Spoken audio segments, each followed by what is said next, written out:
Hey, family builders, welcome to another episode of the Forward with Joe podcast. I am very excited to have Dr. Christiane Schroeter on our podcast. She's a business and wellness coach, an award-winning professor, a best-selling author, and Christiane, you also have a globally ranked podcast. And all of these things are aimed at helping entrepreneurs, family builders just like you to build your business without the burnout.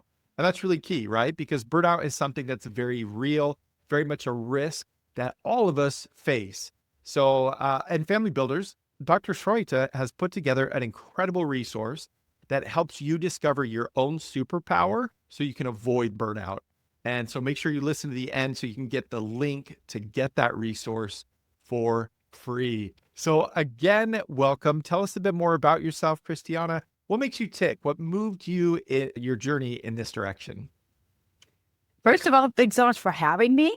Family builders, really excited to meet everybody here and share some amazing insights. This is going to be a really packed, of course. And as always, what we always want to do is start with maybe the most surprising facts first, because everybody's wondering the name, the accent. How can I put this right now on the map? It's not from Arkansas. Where could it be? Well, the reason why I'm bringing up Arkansas, I lived in Arkansas for a year, but that's not where the accent is from. Even though I can probably interpret Southern accent by now, I'm actually born in Germany. Born in Germany, that's where I like structure a lot. Moved to the United States to earn my PhD. My graduate education is from Purdue University, Indiana, and from Kansas State University, where I met my husband. And then I worked in Arkansas, and now I'm here in California. I raised two daughters. So I'm all about the family, all about building my business while I work as a full-time professor teaching innovation, entrepreneurship, and marketing. And of course, as you can tell, I just hinted a little bit at the hats that I'm wearing. I don't want to say a busy life, because I think we're all busy, right? Everybody that goes to Costco, I always say, is busy. Leaving their shopping carts in the aisle because they're all busy. That's what I tell my husband when he gets frustrated. So I think I would explain my life as it is full with things on my plate that I enjoy doing. So that's really what makes me tick. I add things to my plate that I feel spark joy. I love that. I love the idea, the differentiation of having a full life versus a busy life. Because when I think of things that are keeping us busy, it's usually a checklist. It's usually something that I just need to hurry and get done. And then I can feel better. Then I can relax. As opposed to having a full life, like that makes me feel, even just that small phrasing makes me feel like these are things that I can pull in.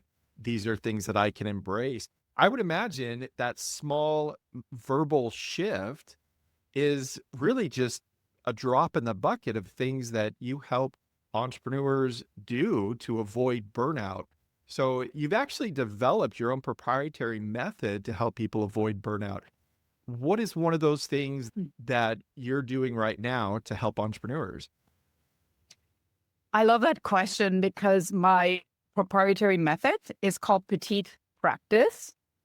And petite is small, and practice very much in entrepreneurship means you're trying, you might be failing, and then you're trying again. You're getting up and you keep trying again. So it's not petite perfection or petite progress. It's actually petite practice, which also brings a little bit more of a playful element that I think all innovators and entrepreneurs need to have. You need to have fun with it. And that method is really what moves the needle in your business, because you need to be creative, but at the same time, you also need to think what is going to be profitable, what is going to create momentum that really brings up my unique value and helps others. And by helping others, of course, I'm helping myself. I'm building that business. And I think in terms of moving the needle, we frequently underestimate that we all have that superpower, that unique value in us. And once we find that, I think that's really when the magic happens, when you're tapping into your superpower, when you're getting that unique value, and then you can't make money with it. That's the intersection of the Venn diagram right there. That's the Petite Practice right in the middle when really the magic happens. What do you think keeps people from recognizing their own superpower? It's a brilliant question. Many times it's that we don't sit down and think about it. Mm. Many times is that we feel that there is a certain path that, whether that's society, it could be friends, family, or just expectations, or even yourself expect of you. And that makes you not ever really question, is that really what I'm truly passionate about? Is that really congruent, my passion, with what I'm doing right now? And I hear this all the time from businesses that I work with. I did this because my family told me to do it until I realized I absolutely do not like it at all. And it could even be that people graduate, let's say, with a law degree, and they start working in this. And now, like, the moment that I started working in this, I realized I cannot do this for the rest of my life. And that's unfortunate because those people, realize, oh my gosh, now I'm like stuck and I don't know what to do. I don't know what to turn. And I always say we are never really stuck. We can slowly start transitioning into something that sparks more joy or creates more passion in your life. And we always feel we are adapting just to new circumstances, new passions. Maybe your superpower in itself changed as well. So I hear this all the time, the way people say, I guess I should have thought about this before. Yeah, maybe. Maybe we just all need to take sometimes a moment and feel we're not just constantly hustling, but we're actually asking ourselves, what is our superpower? And that's always the first question on my podcast, too, to my guests. What is your superpower? Frequently, my guests actually say, I never really thought about this. And while we're on the podcast, they start thinking about it. And at the end of the podcast episode, they're like, oh, yeah, I guess that kind of explains why I do this or that, right? So I think just take that moment and think about it. It doesn't have to be like weeks or days, maybe just an hour, set that aside and really align your passions with what really is like being in the flow, where you don't look at the time that goes by, where you feel like, oh my gosh, I just love this so much. I love that. And your podcast is the Happy, Healthy Hustle podcast.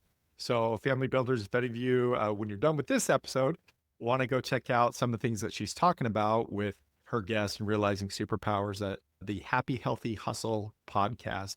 So, the thing that was really interesting to me about what you just explained is it begins with this internal reflection, these internal questions.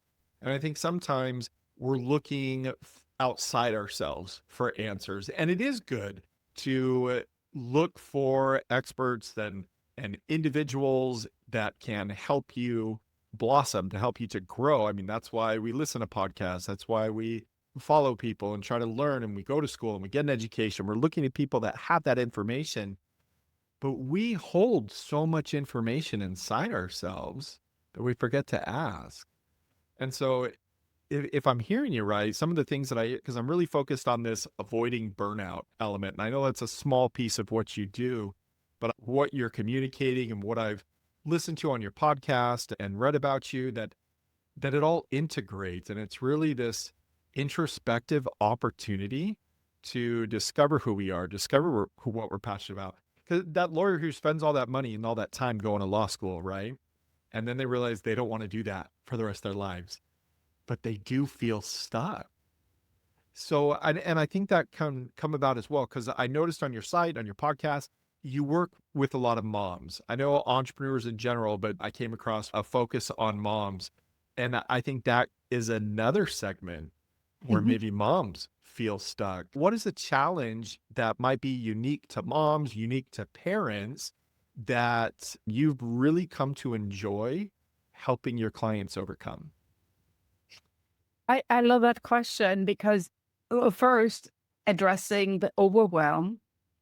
Once you find your superpower, and I want to connect this back to this word flow, you will not feel stuck because inherently the word flow is something that is is a stage, right? Where you're like moving from one to the next, you're flowing. Once you get into the flow, you're not going to feel overwhelmed anymore because you're actually doing something that you are just so pumped to do. You're like, oh my gosh, I can't wait to go to work. You're like that lawyer, and it's like helping people is my passion, right? So that's like, you're in it. That's your superpower, right? The law and reading about this, like totally your jam. It's all lined up. So then there's maybe this other person and they realize not their thing. Or maybe that's just the type of law that they're practicing. Or maybe it's, I personally, I'm a believer that drastic changes are sometimes not even necessary. It's sometimes just a tweak in surroundings, right? Like, look at me. Like, here I am in California, United States. And you're wondering, she could be a professor in Germany. I could be, I feel like I'm in my flow here. So when you think of overwhelm, it sometimes is just that how you do it or the way that you do it is feeling like it's rolling this rock up a hill, right? And it's like keeps on rolling back and you're pushing it up and it keeps on rolling back. And it's like this never ending thing. It's like a sludge. It's like, oh my gosh, I have to go to work. And blah, blah, blah. So with moms, tying that in with my ideal client or with my, frequent client that I coach, unfortunately, we do see that in the mom life or day-to-day routine a lot, right? It's like the days seem like they're very much the same and it kind of blends into each other. And you turn around and there are more dishes in the sink and there are more laundry. And it's like this never-ending rock that you're pushing up the hill. And I think that is really when overwhelm comes in, because humans want to feel there is something completed. And sometimes as a mom, there's not enough things that when you look around, you see are checked off and done and completed to give you that feeling of satisfaction. Because it's this never-ending journey going through the house and picking up toys and picking up, the laundry and blah, blah, blah. And I think that's really when the overwhelm comes in, because you feel you just did everything you could, and then you turn around and it's like, oh no, again. So that is really something that in a mindset, we have to work on it, figuring out, all right, so what can we do? We have to step away from the situation. We have to figure out, what is it that you always wanted to do? You always wanted to be a mom. That's amazing, but there is something else that's there. We need to tap in this and we need to figure out what that is, because you want to also, as in the airplane, you want to take care of yourself first before you take care of your family. So you need to find your passion so you can come back and go through the house and look at it with different eyes because you just took care of yourself. I think you just started to address a question that came up. First of all, I want to point something out because I think they're a real quick nugget that went by fast, and I want to make sure that we get this. So, I mean, here's a nugget to take away. Celebrate completion. Celebrate when you complete something.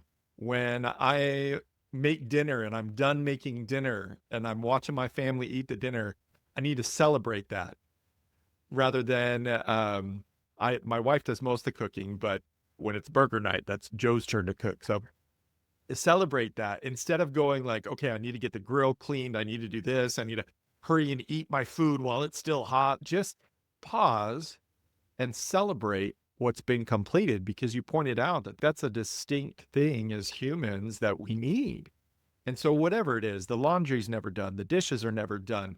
There's always another social post that we can make in our business, or another email that needs to get sent, or another friend to reach out to and contact, or another message that to get replied to. I mean, I could go on and on, right? The list of what's never done is never done. If we take an opportunity to celebrate those completions. So great gold nugget there. One thought that came up, and I feel like you were starting to answer this, so I want to continue to prod you in that direction.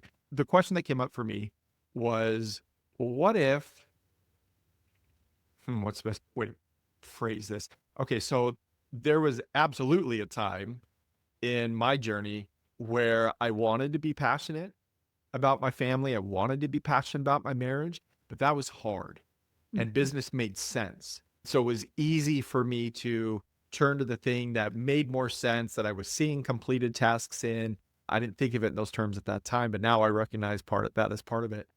And so it was easier to do that, even though I wanted to be passionate about this thing over here. So how do we do that? And you mentioned when we get into flow, how do we get passionate about the things that we want to be passionate about? How do we get into the flow so that we start to see how all of that comes together and that we can have a full life instead of a busy life? Beautiful question. And actually, I want to circle back to what you said about the burgers and the dinner and pausing. I think how we get in the flow is we need to take these intentional breaks and pauses. And with my family, I do this on a daily basis. At dinner, we pause and we share what was the best part of our day, just having this gratitude. And I think, and I'm going to share in a little while, I'm going to share like real gold nugget, to use your word there, nugget. I love that word. But I think we don't do this enough. We don't pause and reflect back on the day and think about celebrating the wins, especially on a day where it didn't go well. You could even say, all right, so this day wasn't great, but looking back, what did I learn from why it didn't go well? Kind of like reflecting back. Yeah. And you can never undo something or do it differently. But frequently you are like, you know what? Yeah, actually, I feel like a great part of why that day maybe wasn't so great because I also had this kind of like weird attitude about the whole day. And speaking about you're frustrated about the laundry not being done or the dishes in the sink. Let's turn this around. You have laundry that's dirty? Great. So it means you have clothing.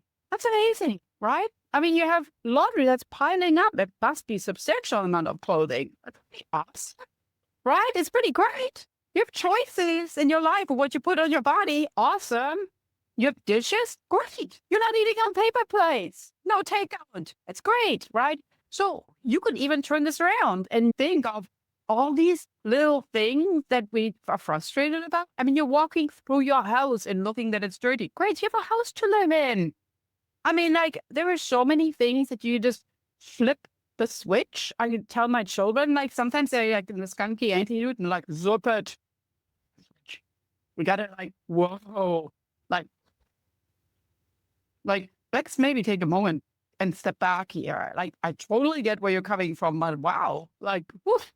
And so I think that helps a lot. And sometimes just taking that moment and just pausing. And then just kind of like, woof, yeah, let's just like take a breather here and then move on. Yeah, and I think that helps a lot. And we don't do that enough. We always feel we need to fill our time by looking at something, by scrolling through something. Even like silence in the car. I do this very intentionally, Joe, with my children. Sometimes when they're stressed and getting to school or something, I intentionally don't talk. I don't fill the space. I just drive. I don't even switch on music. And I make it intentionally awkward. And then all of a sudden they're like, hold on, this is kind of weird. Why is she not talking? And then I'm like, I didn't feel like you wanted to talk. I know, like, it seemed like you were bothered about something. So I just gave you your space. And then all of a sudden they're kind of like, yeah, I guess that was kind of weird. Right. Just like, I listen to them and I sense out what the energy is. And I sometimes feel like you just need to let them simmer. And then when they're ready, I open the lid and I look inside and I'm like, okay, now we're ready. You can take the lid off again. There's so much what you've talked about that I can really see the wisdom of. I mean, we haven't even dived deep into the actual method of the Petite Practice, but as I've been listening to our conversation, so many of us want that big answer, right? That big magic pill. Just tell me the incredible change that I need to make for everything to get better. But that's not it. It's silence on a car drive. It's a pause at mealtime. It's a moment to reflect on our day. It's all these little things. And you even said earlier that most of the time, this big radical change isn't necessary. It's these tiny tweaks. I believe that's how you phrased it. And so that really is, I mean, if anything, I think we've just whetted people's appetite to go check out what the Petite Practice is. And you do have, as we're wrapping up here, you do actually have a free gift. So I know we mentioned at the beginning, people looking inward, asking ourselves, what's my superpower? That can be hard when we're so used to hearing the noise of what other people are saying. So actually, family builders, I'm going to give you the link here. So if you're ready, it is forwardwithjoe.com. So that's my website, forwardwithjoe.com/superpower quiz. So forwardwithjoe.com/superpower quiz. And that's going to take them to your quiz where they can answer some questions and figure out the superpower. Why do they want to go do that? Why should they go as soon as they're done listening? Go check that out. And how is that going to benefit them? Well, you will get a personalized superpower scorecard. At the end of the day, I'm a professor. So I got to make this adorable and cute. And of course, petite as well. There is some hands-on action that you can immediately implement. And I think it was going to actually bring a smile to your face too. It's like joy delivered straight to you. And it might just spark some ideas and make the wheels spin in your head about what could I do? Are there some small little tweaks, to repeat your words, that I could maybe implement in my life today? Don't wait for that someday, but today, take some action. Awesome. I actually went and did the quiz. It is a fun quiz. There's GIFs, there's little clips. It's not, I mean, this is not fill in the bubbles of your whatever, typical, this is not the kind of quiz you'd expect a professor to throw out there. It's actually really fun to go through. So highly encourage everybody to go do that. Again, it is a small step that you can take. Go ahead and discover your superpower. Give yourself permission to recognize and believe that, yes, you do have a superpower. And when you do that, go ahead and connect with Dr. Christiane Schroeter and allow her to help you grow that superpower and avoid that burnout. Thank you so much for your time. Thank you for being here. Any last words, any last message you want to share with our audience? Always think of sharing things at the end of the day and thinking about gratitude and how far that gets you, because that is free. You don't need to spend money on that. You don't even need an app or spend any money. There are so many things that we tend to overthink will bring joy to our life. But the simplest thing is just looking around, hanging out with the people you enjoy, and just celebrating the amazing day that you just had. I love that. A small thing we can do at the end of the day to make an incredible difference. Thank you so much. We'll talk to you later. See you soon, family builders.